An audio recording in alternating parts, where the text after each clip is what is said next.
Well, hey, good morning, gamers. My name is Adam Blue, and welcome to the BlueGamer Bluecast morning show, where, as a 35-year plus veteran of playing video games, I will dive into gaming news, talk about gaming stuff I've been doing, really dissect what's going on in the industry. I'll start with some things that I've been doing the past day, and then jump into the latest news. To start off, what I've been doing in the past few videos, maybe you've seen where I've talked about these like retro handhelds that I've been using. I'm trying to figure out what is the ultimate one. I keep buying different handhelds, not just retro, but different handhelds to try to figure out, what's kind of the best way to go about accessing your library, not making it cumbersome, getting a lot of features. And I've done things like use the ROG Ally, smaller devices like the RGB30, the R35XX. I even have a 3DS to switch. Even using Android devices where you can plug in, a phone controller. So they're all the thing about when it comes to playing video games is the comfortability. Having a controller that is comfortable and you're able to play with. A lot of times when you're playing on these smaller retro handhelds, you are sacrificing a little bit of the comfort because you're able to use something like this that is smaller, pocketable. And the screen's a little smaller too, but these screens are pretty good. ROG Ally is good, but it is a bit beefy. So there are certain times and places, areas that I would be actually utilizing it. But it is also kind of bigger, cumbersome. It's made for high-end games, so I almost reserve that for when I want to play a high-end game while not like at my computer or at a console. And through all this, what I found out was actually setting up emulators on Android. While there's a little more work to it than if you were to do it on one of those pre-made smaller handhelds, on Android, there's so much customizing and so many paths to troubleshooting issues that it's harder to do on these retro handhelds that have these exclusive OSs. But when you have Android, you're working straight up with Android. It's because of its use on phones and its big market share that there's a lot of documentation out there if you needed to troubleshoot anything on Android. So I've kind of gotten to the point where I realized, okay, having an Android-based gaming device is the best way to go. I think Windows is as well, but when we're talking about form factor and power, Windows is a little too power hungry for the form factor we're looking for. That's why you don't see Windows phones, you see Android phones. And the other thing, that comfortability we were talking about, where using a controller, if you get something like this, it's okay. It's not that comfortable, but it does what you need to. When you get something like a ROG Ally or Steam Deck, it could work for people, but you're stuck to that. And I remember I was making fun of the Legion Go. Was it the Legion Go because it had removable controllers? And I was like, what's the point of the removable controllers? And then I realized, thinking about my Switch, and let me grab my Switch real quick. With removable controllers, you can then customize your gaming experience to get something that is way more comfortable. And so that is this, the Mopad HD. I've talked about this before. Awesome controller I wish I could use on other mobile devices. And so what I found on Android was being able to get this GameSir, was it Odyssey G8, something like that? Look up GameSir. They actually do make a lot of good controllers. I have one of theirs for PC that works wonderful. So here's the thing. I've realized by making Android your platform, there's a lot more you can do. This isn't my current phone. This is a phone I bought off Amazon for $150. It's for the point of this project. This phone is a S20 FE. So, it's old, actually. It's a few years old. I currently run with a 22, and I even think that's old. But the 20, even though it's older, the screen still has 120 hertz, which is amazing. It's an AMOLED display, which looks incredible. So this already beats a lot of handhelds out there that you can get. So that's just one thing I'm keeping in mind. The other thing is with the controls. By having the controls like this, I can, this is the most comfortable a portable style controller has been for me. Almost the Switch. This just, I like how the Mobipad. I like how this has more grip in terms of like for like my pinky and my ring fingers to hold on to, whereas that mobile pad didn't, but it was still more comfortable in terms of the face buttons. This is nearly the best, I think, because it feels good. There's a lot of options on this.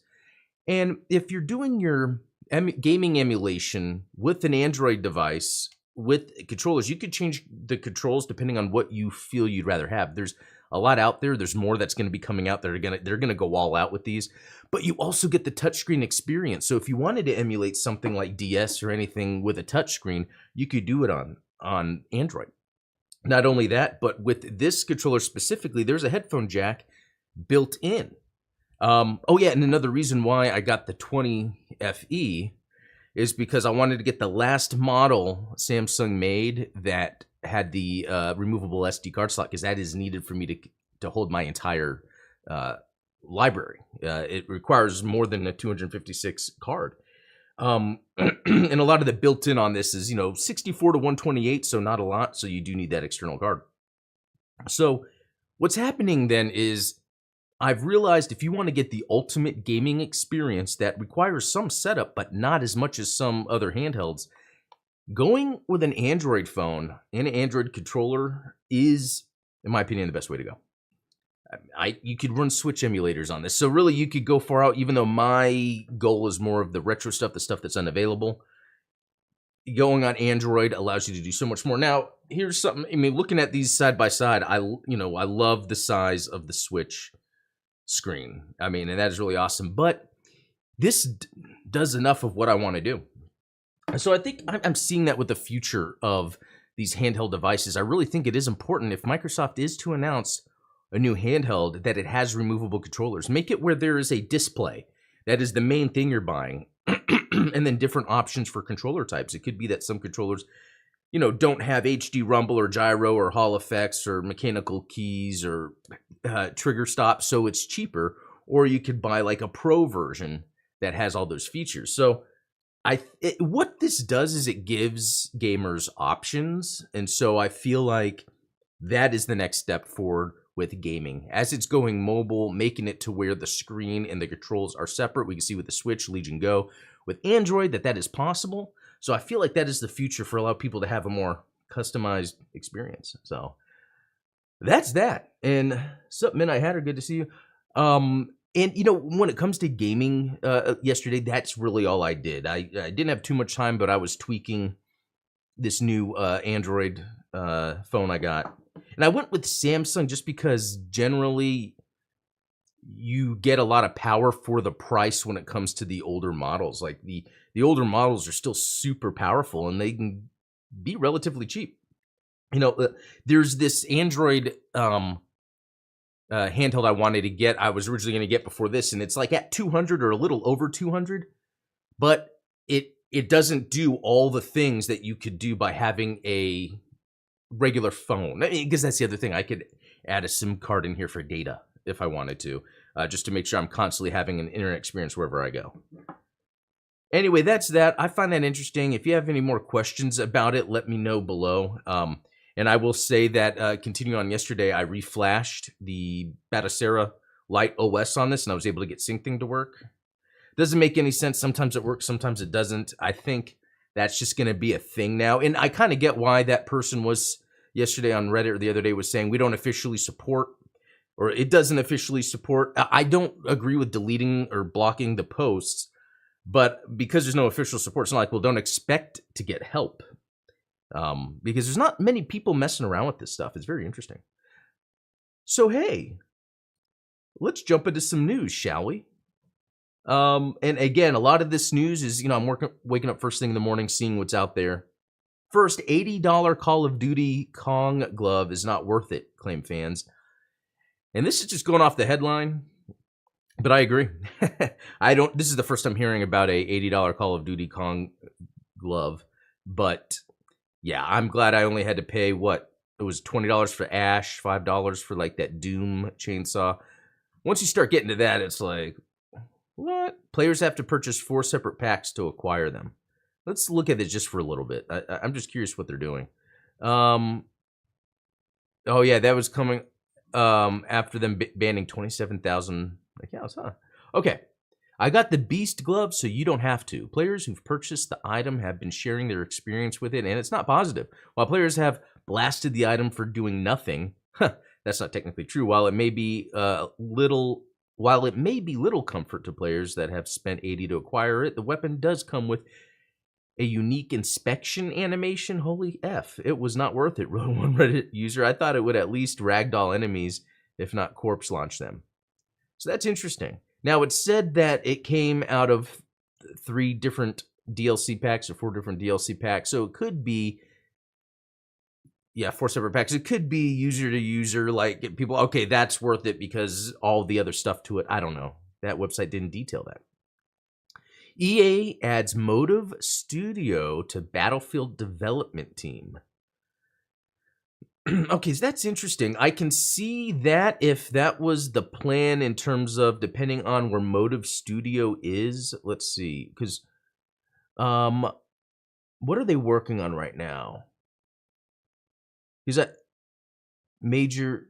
Okay, here we go. Here's major internal. Okay, that makes sense because I knew they were working on a Marvel game, so this makes sense.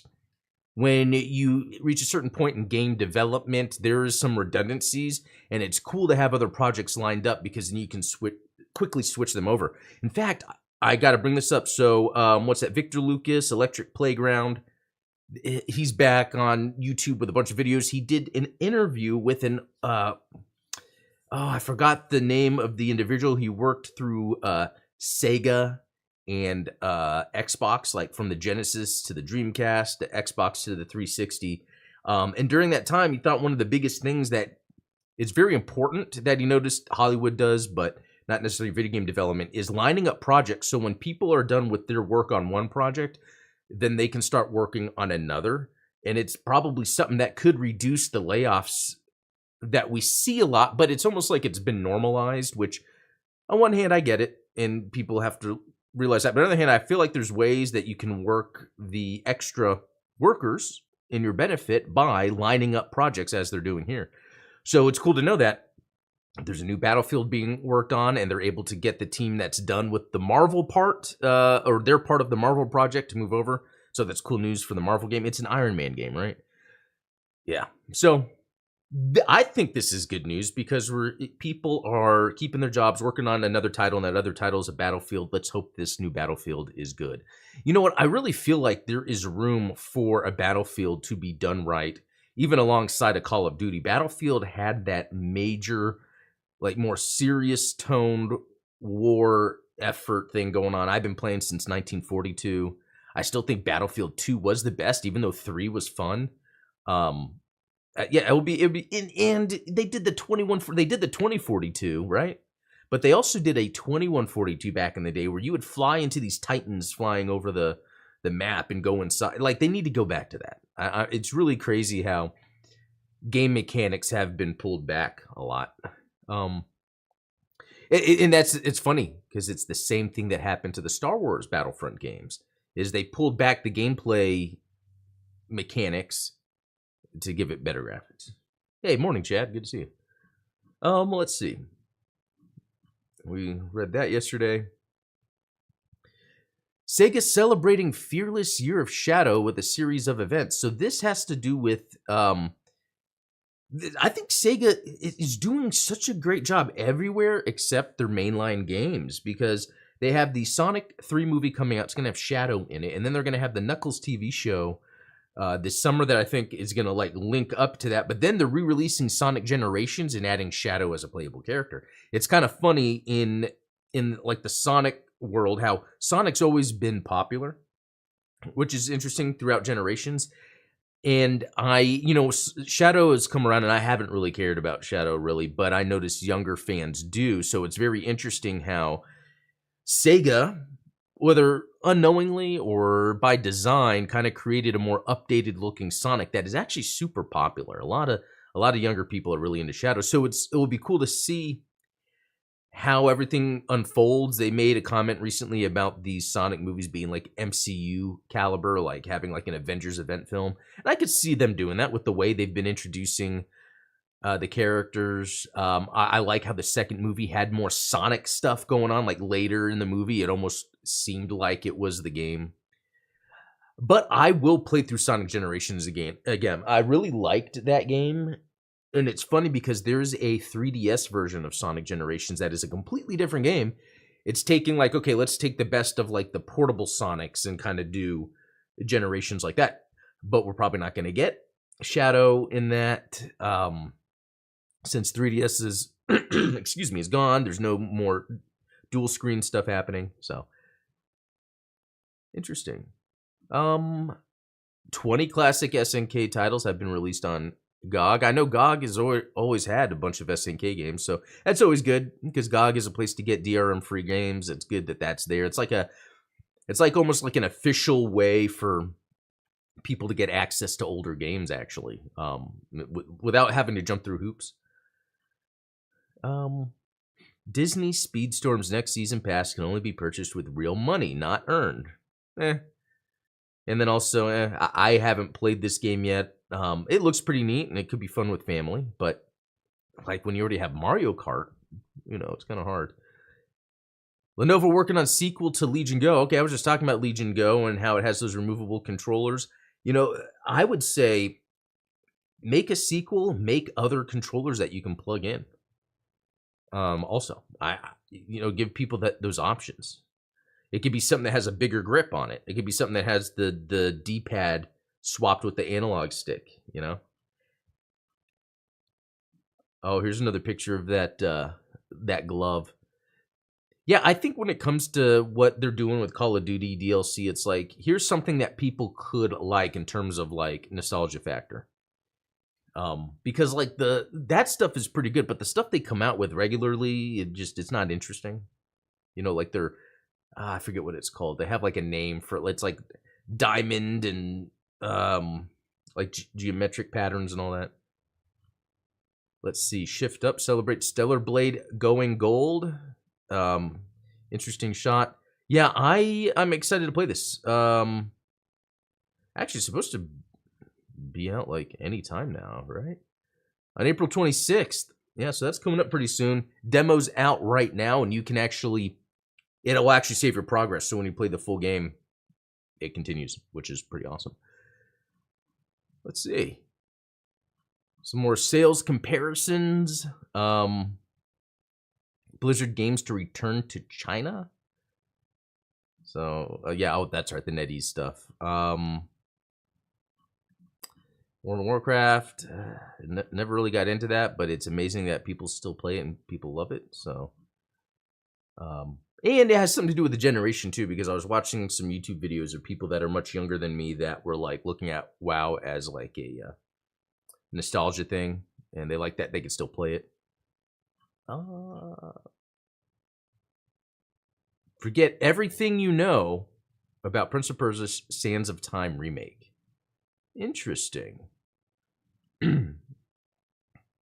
Yeah, because this was a great game when it came out. The Sands of Time, it was just its own unique, different thing. It had the acrobatics of the original Prince of Persia, but just its time element was awesome. It made it its own thing. Interesting that it's that hard to get a remake out the door. I almost feel like you just need to remaster it. And I haven't played it in so long, so maybe there are some quality of life improvements that really need to be made. I'm really curious with Ubisoft. It's very interesting what they're doing. Like, they have those two smaller indie sort of Prince of Persia games coming out this year. And then they have that Star Wars game coming out. It's like sometimes they do really awesome stuff, but I think they get a lot of crap. Oh, I heard about this. Power players advised not to load multiplayer amid reports of Xbox saves being lost. So a new patch came out for Pal World. And if you load a multiplayer save, it's gone, apparently. Everything's gone.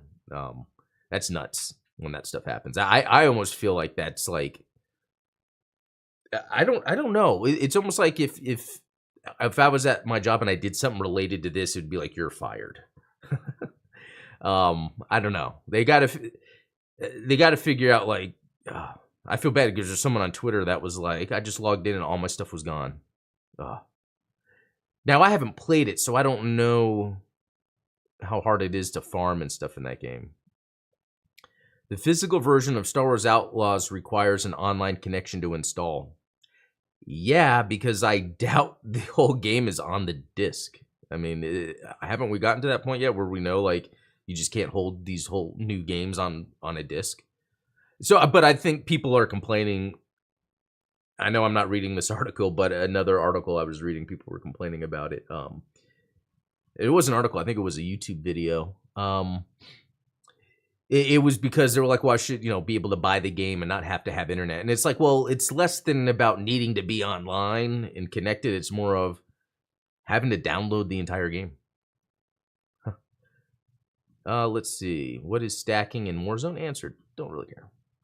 Okay, some Warzone stuff.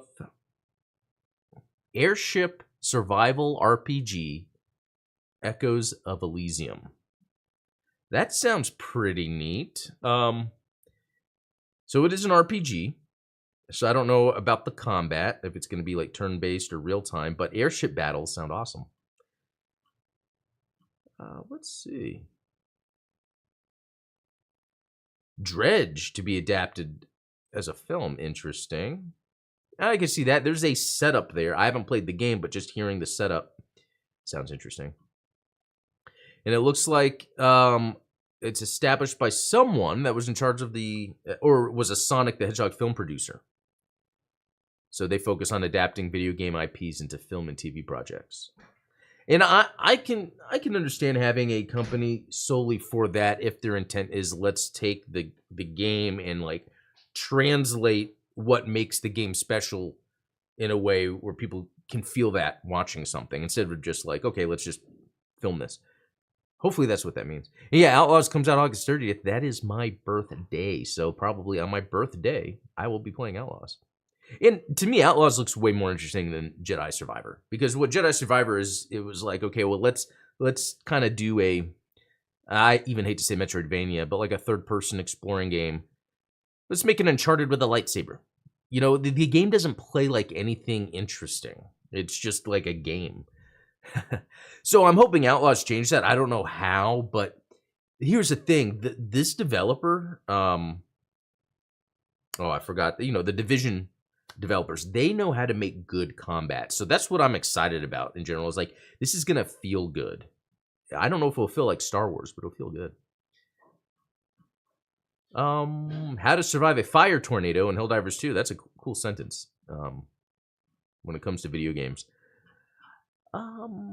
And yeah, just look real quick if there's anything else major. A lot of times what I'm doing is, I'm getting into the gaming news like first thing in the morning.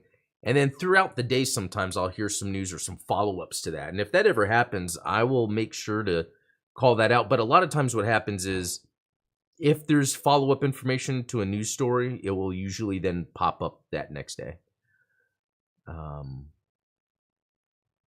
But yeah, I think World War II RTS announced. That's cool. But when you're announcing it for a console, it's probably not going to be like a true. No, it's wrong for me to say it's not going to be a true RTS, but it's not. It's probably not going to control as fun as mouse and keyboard would. Let's see. I mean, who knows? Let's see. Anything else? I think that's about it. There's Mortal Kombat 1 gets Ermac DLC. Yeah, there's not like too much crazy stuff going on, so that's really about it with the news. But yeah, hope you enjoyed that. I'll be back tomorrow talking some more news. But also, if you're interested in another podcast that I'm going to be on, and sometimes we talk gaming, it will be today at 12 Central, the Midnight Hatter YouTube channel. Search Midnight Hatter. We'll be talking whatever. We talk every Wednesday. It's a lot of fun. And then the Gundam Explained on Thursday. I'll talk about that tomorrow. But anyway, hope you guys enjoyed this episode. We will talk later.